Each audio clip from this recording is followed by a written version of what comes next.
আসসালামু আলাইকুম। দূরের কাছে আমার প্রাণ প্রিয় সকল বন্ধুরা, ঈদ মোবারক। সবাই কেমন আছো? আলহামদুলিল্লাহ, আমি ভালো আছি।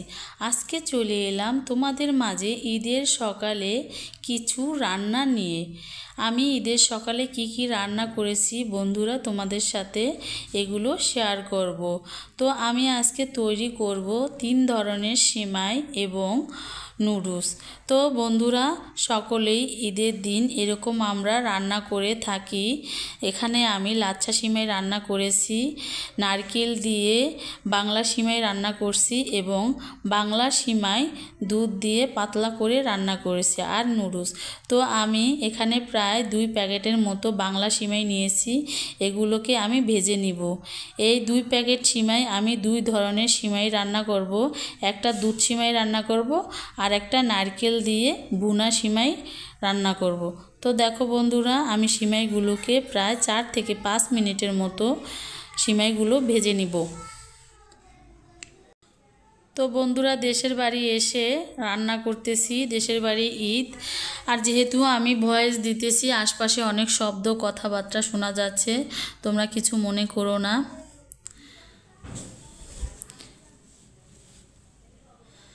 তো দেখো, আমার সিমাইগুলো ভাজা হয়ে গিয়েছে। এখন আমি নিয়ে নিলাম 1 চা চামচের মতো সাদা তেল। তোমরা এখানে ঘি ব্যবহার করতে পারো। আমার কাছে ঘি ছিল না, তাই আমি এখানে সাদা তেল ব্যবহার করলাম। এখন আমি কিশমিশগুলো এবং দারুচিনি, এলাচ, তেজপাতাগুলো ভেজে নিব। তো দেখো, কিশমিশগুলো একদম তেলে ভেজে নিয়েছি, একদম ফুলে উঠেছে। এখন আমি এই মুহূর্তে দিয়ে দিব 1 কাপ পরিমাণে চিনি। তোমরা যে যেরকম মিষ্টি খেতে পছন্দ করো সেই রকম এখানে নিতে পারো। আর এখানে দিয়ে দিলাম 1 কাপ নারকেল কুচি।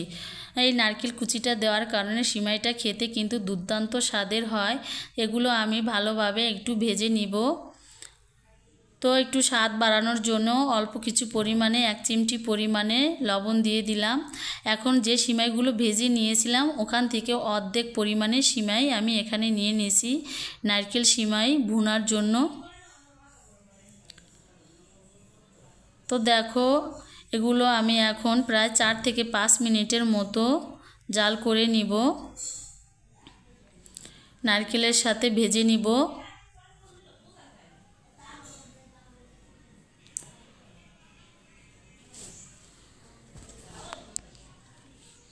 মাশাআল্লাহ, এই সিমাই ভুনাটা খেতে কিন্তু দারুণ হয়। কে কে খেয়েছো আমাকে কমেন্টে জানাবে বন্ধুরা। তো দেখো, আমার সিমাই ভুনাটা হয়ে গিয়েছে। এখন আমি এগুলো চুলা থেকে নামিয়ে নিব। পাতলা দুধ সিমাই রান্না করার জন্য নিয়ে নিলাম 1.5 কাপ পরিমাণে চিনি। তারপর নিয়ে নিলাম হাফ কেজি দুধ, গরুর দুধ। তারপরে দিয়ে দিলাম অল্প কিছু পরিমাণে পানি। তারপরে এখানে দিয়ে দিব দারুচিনি, এলাচ আর কিশমিশ। এগুলোকে আমি সুন্দর করে জাল করে নিব, মানে দুধটাকে ফুটিয়ে নিব।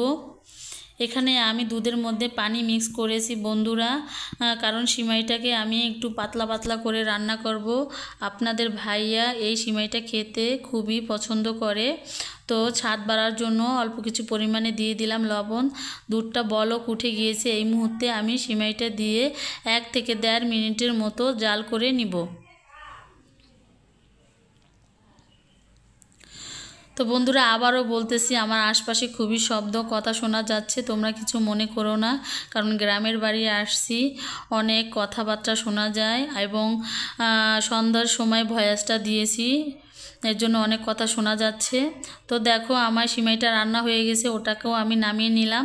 আর এখানে আমি প্রায় 1 কেজি পরিমাণে গরুর দুধ নিয়েছি। এটা দিয়ে আমি লাচ্ছা সিমাই তৈরি করব।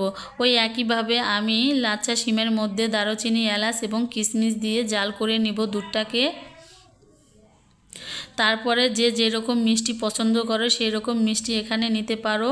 তো আমি এখানে প্রায় 1.5 কাপ পরিমাণে চিনি নিয়েছি। আর স্বাদ বাড়ার জন্য মিষ্টির মধ্যে একটু লবণ দিলে মিষ্টির স্বাদটা আরও বেড়ে যায়। 1 চিমটি পরিমাণে লবণ ব্যবহার করলাম দুধের মধ্যে। তো এখন আমি নেড়ে চেড়ে দুধটাকে বলক করে নিব। তো দুধটা বলক উঠে গিয়েছে।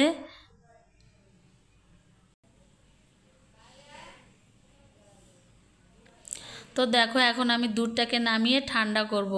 ঠান্ডা হতে থাক এই দিকে আমি দেখো নুডলস রান্না করব, স্টিক নুডলসগুলো।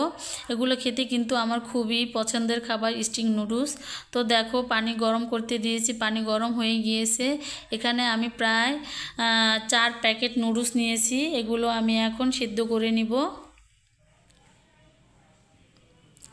তো দেখো নুডলসগুলো বলক উঠে গিয়েছে। এখন এই মুহূর্তে আমি একটু নেড়ে চেড়ে দিব। তারপরে 1 চিমটি পরিমাণে হলুদ দিয়ে দিলাম, একটু হালকা কালারের জন্য। এটা অপশনাল, তোমরা চাইলে দিতেও পারো, না চাইলে নাই, কিন্তু আমি একটু এখানে হলুদের গুঁড়ো দিয়ে দিলাম একটু হালকা কালারের জন্য। তো নুডলসটা যতক্ষণ না সিদ্ধ হবে ততক্ষণ আমি সিদ্ধ করে নেব। আমার নুডলসটা সিদ্ধ করতে প্রায় 5 মিনিট লেগেছে, কারণ এটা মোটা স্টিক নুডলস। তো দেখো নুডলসগুলো প্রায় সেদ্ধ হয়ে গিয়েছে, আমি ঠান্ডা পানি দিয়ে নুডলসগুলো ধুয়ে নিব। তো নুডলসগুলো নামিয়ে ধুয়ে নিয়েছি। এখন নুডলস রান্না করার জন্য এখানে দিয়ে দিলাম 3 টেবিল চামচের মতো তেল, আর 3 থেকে 4টা পেঁয়াজ কুচি, 4-5টা মরিচ কুচি। এগুলো আমি হালকা করে তেলের মধ্যে ভেজে নিব।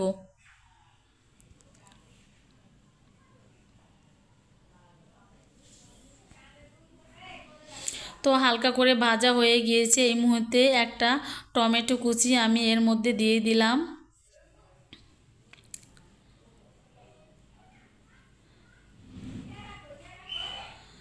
তো এগুলো আমি নেড়ে চেড়ে ভেজে নিব। তো দিয়ে দিলাম আধা চা চামচের মতো লবণ। টমেটো দেওয়ার পরে 2 থেকে 3 মিনিটের মতো আমি নেড়ে চেড়ে ভেজে নিব।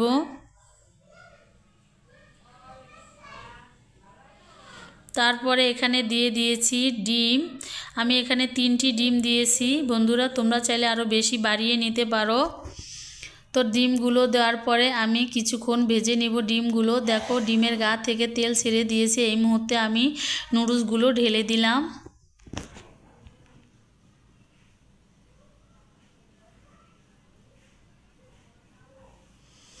তো উল্টিয়ে পাল্টিয়ে নেড়ে চেড়ে সবগুলো একসাথে মিক্স করে নেব। 4 থেকে 5 মিনিটের মতো নুডলসগুলো দিয়ে আমি জাল করে নিব মিডিয়াম আঁচে।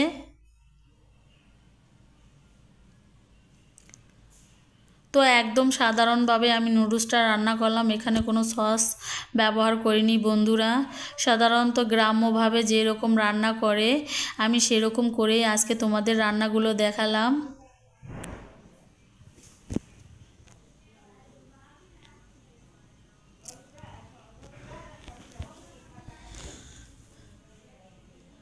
তো নেড়ে চেড়ে উল্টিয়ে পাল্টিয়ে নিব। তো নুডলসে লবণ হয়েছে কিনা আমি একটু দেখে নিলাম। তো নুডলসটা প্রায় রান্নার শেষ মুহূর্ত। দেখো বন্ধুরা এখন আমি তোমাদের সাথে পরিবেশন করে দেখাবো। তো এখানে আমি লাচ্চা সিমাইয়ের জন্য দুধটাকে ঠান্ডা করে নিয়েছি। এখন লাচ্চা সিমাইয়ের প্যাকেট থেকে অর্ধেকটা আমি দুধের মধ্যে দিয়ে দিব, ভিজিয়ে নিব। তো আমার 3 ধরনের সিমাই এবং নুডলস তৈরি হয়ে গিয়েছে। দেখো তো আমার ঈদের সকালের যে রান্নাটা তোমাদের সাথে শেয়ার করলাম, তোমাদের কাছে কেমন লাগলো আমাকে জানাবে। সবাই ভালো থাকবে, সুস্থ থাকবে। আল্লাহ হাফেজ।